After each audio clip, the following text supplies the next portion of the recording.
Sitten moni kauhustuu ja tapuu, että jos menee hiekkaa viemäriä ja kutsutaan kohta putkimies paikalle, niin siis mitäkö mä duunaan? No, hoidan akvaariota. Nyt pitäisi varmaan käydä sitten vähän tarkemmin, että mitä tämä juttu oikein on. Niin normaalisti tämmöisen normaalin kotiseura-akvaarion hoito on se, että joka ikinen viikko vaihdetaan semmoinen noin 1/3 vettä. Samalla sitten käydään pohjaa läpi. Ja yleensä homma alkaa kotona siitä, että kotioloissa yleensä on parkettia, laminaattia ja muuta, niin tämä nyt on tälleen symbolisesti frotee-pyyhä sinne lattialle suojaamaan, että siinä aina vähän roiskuu vettä kun touhutaan ja niin poispäin, mutta kannattaa olla vähän isompi kuin tämä. Ensi alkuun, vaikka siinä lasi näyttäisi tosi puhtaalle, niin siitä huolimatta siinä alkaa viikossakin jo kasvaa jonkun verran erilaista eliöstöä, mitä ihmissilmä ei juurikaan näe. Ja pidemmän päälle, jos sitä ei jatkuvasti hoida, niin sitten se lähtee kasvamaan ja piinttyy pahemmin ja vaikeampi saada puhtaaksi. Parempi kuin joka viikko käydään ensin lasit läpitte kauttaaltaan. Ja varotaan toki sitten esimerkkinä tämmöisellä terälisellä, että ei mennä hiekkaan asti, koska muuten se terä on saman tien pilalla. Tylsyy vähän niin kuin kokkiveitsi. Samalla varotaan myös silikonisaumoja. Ja sitten esimerkkinä taikasieni on erittäin hyvä työkalu siihen, että tällä käydään sitten kaikki ne silikonisaumat läpi, saadaan ne se puoli puhtaaksi.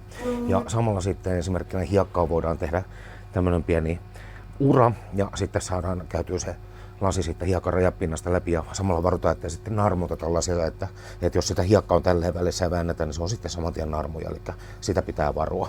Sitten kun lasit on käyty läpi, sen jälkeen sitten yleensä karsitaan niitä kasveja, että jos siellä on joku kasvi kasvanut liikaa tai muuta, niin, tai huonoja lehtiä, niin niitä sitten esimerkkinä sieltä katkotaan pois. Ja sitten esimerkkinä tämän tyyppinen kasvi, että siellä on hyvä latvus, mutta sitten tuo alaosa on jo mennyt niin kuin huonoksi.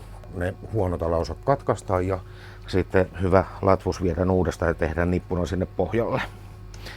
Ne lähtee sitten uudestaan kasvamaan. Ja sitten kaiken tämän jälkeen tarvittaessa, jos siellä on jotain koristeita, niin niitä voi tarpeen mukaan nostella ylös ja käydä vesijohtovedellä ja pehmeällä pesuaineettomalla harjalla huuhtasemassa. Ja samoin sitten kantoja, kiviä, sama juttu, että niitä voi nostella ylös ja käydä harjaamassa tarpeen mukaan.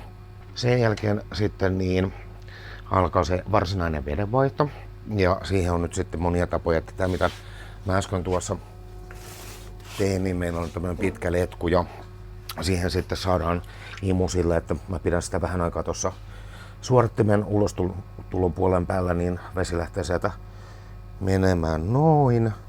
Nyt siellä on imu päällä, niin tällainen tulppaamalla käydään pohjaa ensin läpi, että saadaan pohjassa olevat öhnä liikenteeseen ja samalla saadaan happea sinne hiekan alle bakteeristolle ja sen jälkeen sitten letkun kärjellä imastaa sieltä ylimääräiset pois. Sitten moni kauhustuu ja tapuu, että jos menee hiekkaa viemäriä ja kutsutaan kohta putkimies